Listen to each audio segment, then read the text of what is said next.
In Lent 2021, I preached a homily called It's a Sin, using a song by the Pet Shop Boys, one of my very favorite groups, to frame a whole discussion about what was a sin and who calls things sins or not.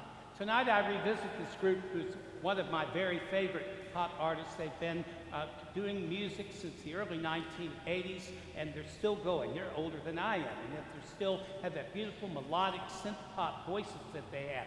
A different song of theirs caught my attention as I looked over the Pentecost readings. It's a song from an album in 1990 that was my favorite of all of their records, so that every track on that album was really special to me. And there was a song on there called It's Only the Wind. The idea of the song is dealing about violence. It's not really talking about a church subject. It's dealing about domestic violence, and it can be extrapolated out to terroristic violence, what we've been facing. The idea being that people get tuned out to it, that after a while the noise doesn't seem like noise, and they tell themselves, it's only the wind, nothing to see here, move on. I thought the lyrics were haunted, because in those lyrics it's basically saying wind is irrelevant, something you can ignore. That's most certainly not what's the theme of Pentecost. Here's how the lyrics go. It's only the wind blowing litter all around, just a little wind, and the trees are falling down. There's nobody crying, that was yesterday. Inside we're all smiling, everything's okay. It's only the wind blowing cans along the street, someone's dustbin lid playing havoc with the peace. There's nobody hiding behind the locked door, and no one's been lying, because we don't lie anymore. When life is karma, I have no doubt, no angry drama, a storm blows itself out. Someone who was not a faith might hear the gospel that we heard this evening, a non-believer, for example, and when the only evidence they have of any type of spiritual presence is a mighty wind, they would be tempted to say, it's only the wind. A storm blows itself out, just like sung in that beautiful song.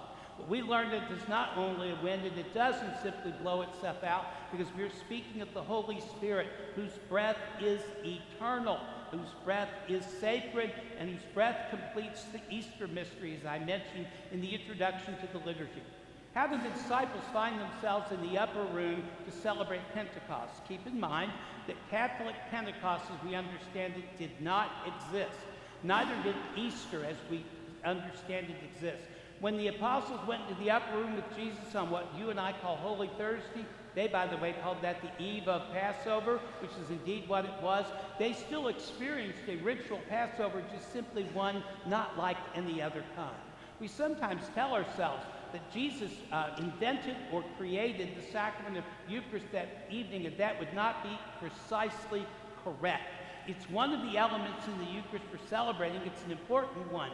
But the Eucharist is not Eucharist without the descent of the Holy Spirit. And tonight we add that final touch to that Easter mystery. Pentecost actually means 50 days. And what it really is a Jewish feast, which tells us why the disciples were back in the upper room. This is where a group of Jews, they still thought of themselves as Jews. They thought of themselves as observant. They were good Jews who followed the Mosaic law and celebrated the ritual customs. Basically, Pentecost, as we call it, Shavuot, as they would call it, was the sacrifice that was offered in thanksgiving to God for the early wheat harvest. Of course, the disciples don't get the obvious Eucharistic undertone there, that a wheat harvest is going to provide the basis for the Eucharist. Jesus said the bread would become his body, but soon enough they'll catch on. But they are in the upper room, not for a Catholic observance, but for a Jewish observance. And in Norma Shavuot, there isn't a mighty wind. There aren't tongues of fire. There isn't a commotion on the outside. In fact, Jewish ceremonial worship was designed for those who were card-carrying Jews, those who had been admitted, those who had been circumcised if they were male. And the idea that outside in Jerusalem people from all kinds of different places gathered would have been thought of as an impurity to them. It would have been irrelevant to them, like whatever's going on out there has nothing to do with what's going on in here. What we learned it did what we learned is that the mighty wind just didn't happen inside the upper room. Some of us have been to the Holy Land, have been there. It's not that big of a room to begin with. It's kind of hard to imagine wind running around in there. No, the author of Acts of the Apostles tells us that this wind was noticeable there and on the outside. A commotion was taking place. Tongues of fire, we've heard that. People were filled with the sense of the Spirit. They were bristling. It was a very unique event that was happening to itself. People on the outside, coming from different languages, kept hearing whatever was being said, not as babble, but rather as in their own language. And they even comment at the end of that reading about that. How is this possible that each of us hears what the other is saying in our own native language? All these events together, the disciples celebrating travail inside the upper room, and the Spirit's commotion both on the outside and the upper room, indicates a major change from Jewish ceremonial worship to Eucharistic worship. And the hallmark of Eucharistic worship is you don't exclude people. You don't have rules for belonging. The Spirit blows where the Spirit wheels. Not just necessarily in its leaders, although it can. Not just necessarily in its followers, though it can. It can even be in the hearts of non-believers who have to convince the followers. This lesson, first taught at Pentecost, we're still learning it 2,000 years later. It was 23 years ago on this very day that I was ordained a priest. It's one of the few times in my priesthood that it has fallen on a Sunday. And naturally, that was a Saturday. My first Mass was on the Sunday, the 6th of June. But it's more meaningful for me to have it actually on a Sunday. It's only the third time I believe that it's happened. And it was on this day in the cathedral where me and another man laid down on the floor in that beautiful ritual and had hands imposed upon us, had sacred chrism placed on our hands, and before the eyes of my family and friends, literally every decade of my life was represented out in that assembly, and Chris's family and friends and every decade of his life filled that cathedral church. It was a really very powerful moment. You know, the thing that struck me in the moment, though, was how humbling it all was. You would think, perhaps, it's an exaltation. People are dressed up, the family's here. People were so proud of me. I've never seen my parents quite that way. It was really something quite to see it. But me, internally, I realized something of grandeur wasn't really taking place. I wasn't made into a holier person. I can tell you right now, I'm no holier than you are. And I wasn't to be a smarter person. Most of you are quite smarter than I am. It was none of these things. That basically by laying down on the floor the gesture of humility, I would allow myself to be used as an instrument in sacramental worship, that it would be God working through me to celebrate the sacraments as you and I understand them. God working through me that would hear your confessions. God working through me that would anoint the sick. God working through me when we're baptizing your children and those adults are entering the church and all the other sacraments. You kind of get the idea of that. So that all of that is, of course, drew me to priesthood, appealed to me about priesthood. But after all the excitement of Ordination Day and an additional excitement of the first Mass the next day, no, there's going to have to be a letdown after all of that energy. The next day, Monday, was the day the priests go, as we will tomorrow, up to St. Meinrad for our annual Assembly of Priests. I had never been to one in 1999, so I was going to something for the very first time. And I found myself filled with trepidation. I'm going back to a school that I'd only moved from 2 weeks ago, going back to a place where it's at the end, as your deacon year, you're king of the hill. And all of a sudden, I'm the most recently ordained priest, the person at the very bottom of the list. Not only that, I only knew a handful of priests, 10 to 15 at the most, that we would see often in our seminary years. Ordination Day just blew me away. There were these people. Who are they? Where did they come from? What did they do for a living? How will I ever remember their names? Now I'm around them all the time, getting them into their rooms at St. Meinrad, and I can't forget any of their names. But back then I was just really filled with this sense of insecurity, of inadequacy, and telling myself, I really don't belong. I don't feel like I belong. And so the very first meeting of the assembly was on a Monday evening. We went down into the chapel that for 4 years was our daily worship. When I was at St. Meinrad, a very familiar room to me. But here was this newly ordained priest around so many priests he did not know, feeling insecure, feeling unnoticed, wondering if I was even visible to people around me. I'll never forget it.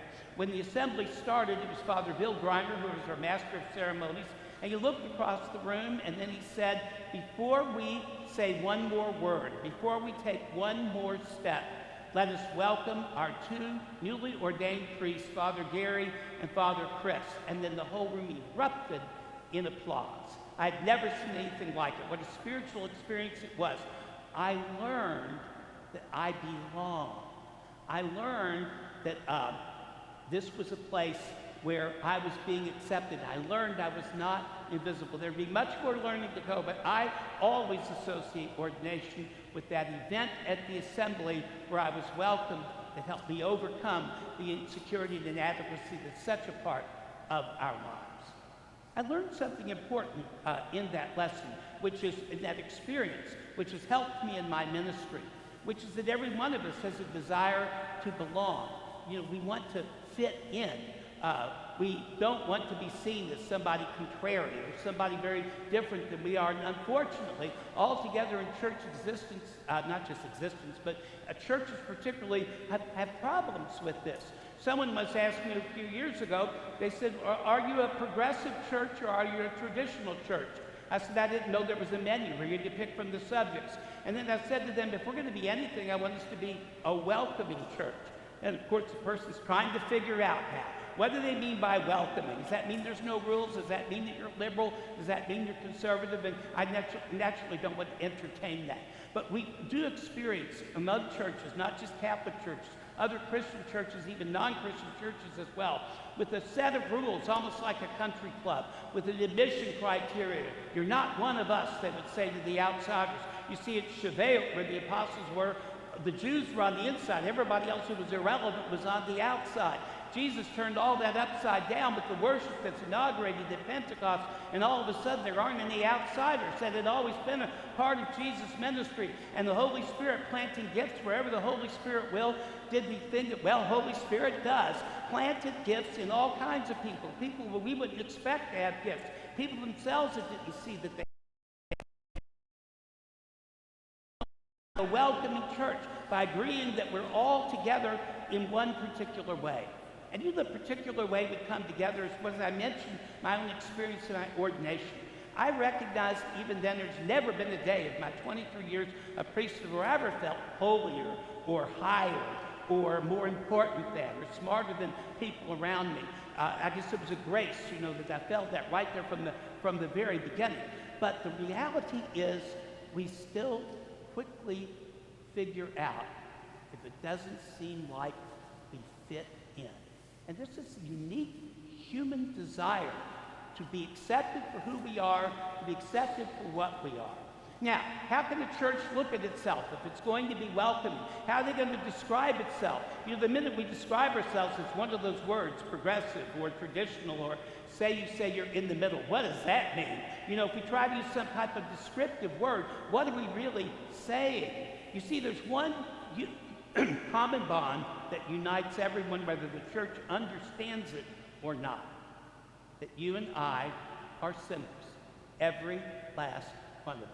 More importantly, you and I are unworthy, every last one of us. The higher up you go in holy orders, the more the degree of unworthiness is said out loud. When the bishop celebrates Eucharist and he has to mention his name in the canon, he says, me, your unworthy servant.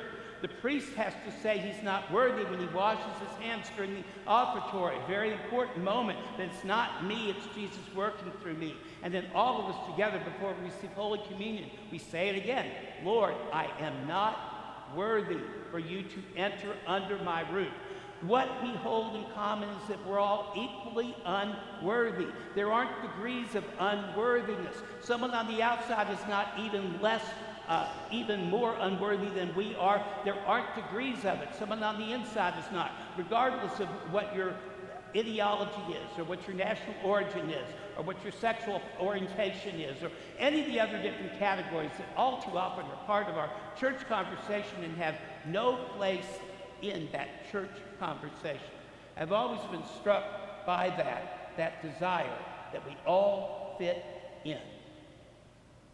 There's a scene in one of the TV series that I watched a few years ago that I went back to revisit because it builds the point that I made here tonight at Pentecost. And it deals again with someone on the outside trying to become an inside and dealing with the insecurity that comes with all of that. The person that he's speaking to is trying to help this person through that. He says every one of us has a little bit to offer, a piece of the puzzle. I think that would be true of a church, not just you sitting here, but the larger church, the universal church. Every one of us has a piece of the puzzle. No person has the puzzle. We need all the pieces with the pieces of the puzzle. He goes on. We don't judge each other. We're in your corner, listening, helping, and cheering you on. The obvious rhetorical question when someone says this from the, quote, outsider is, why would you want to welcome a complete stranger? The answer, well, you're not a stranger. You're one of us. He goes on. That's the best part of all this. Having a community, a group of people that will help a person we don't know. Because at some level, we've been all through the same thing. Because we are family. Tonight, the church celebrates family. Not just those gathered here together, not just those who come regularly, even those who don't even know what it is that we're doing this evening. Every one of them's been gifted by the Holy Spirit, whether they know it or not. Every one of them has a piece of the puzzle. All of us need each other to have the full piece of the puzzle. A church can't be in the business of acting like a country club. We can't say we're one thing and we're not another. I mean, we do say as we preach, as we profess our creed, I'm not saying that. What I'm saying is that we have to be able to have room for everyone to be welcome, for everyone to work on their particular problem. Because even the person that we think we have nothing morally in common with them, they have something we need to learn, and we have something they need to learn from us. You see, the whole nature of church, that it is not divisive, that it's not different parties, it's not different groups, that every one of us works on this together. And I think Eucharist is ultimately the sacrament that does all of this. It is a sacrament first and foremost of unity. Jesus, when he gave the formula for the Eucharist, he said, take this, all of you, and eat of it. Take this, all of you, and drink of it. The word all is not ambiguous. It is a universal word, shocking to the Jewish ear, who would never think all meaning people that weren't Jewish. Shocking, I think, even in modern times to us, who still think in categories, still think of things of worthy and unworthy. You see, Jesus transcends all of that. It's the gift of the Holy Spirit that really makes that possible. You know, though, everyone, I know this because I listen to people, I hear confessions, we talk about the struggles that people have. Even regular churchgoers feel like strangers. They feel out of sorts. Other people who wander in and wander out, you know, they're wondering if there's a community that will be good for them or not. When you're a welcoming church, which I hope that we are, what we do is we greet the stranger, we greet the visitor, we greet the person who's looking around and encourage them to come back, to be a part of what it is that we're doing. At the end of the liturgy, we will talk a little bit about how you can help with this hospitality/welcoming that we do, that's such an important part of our work. So many people think they're strangers. So many people think they don't matter. So many people think they don't fit in, that they're not the type of person we're looking for, that they have a problem that we don't want to deal with. So many people have all of that. What Jesus says to them through me, the priest, tonight, is you're not a stranger. You're one of us.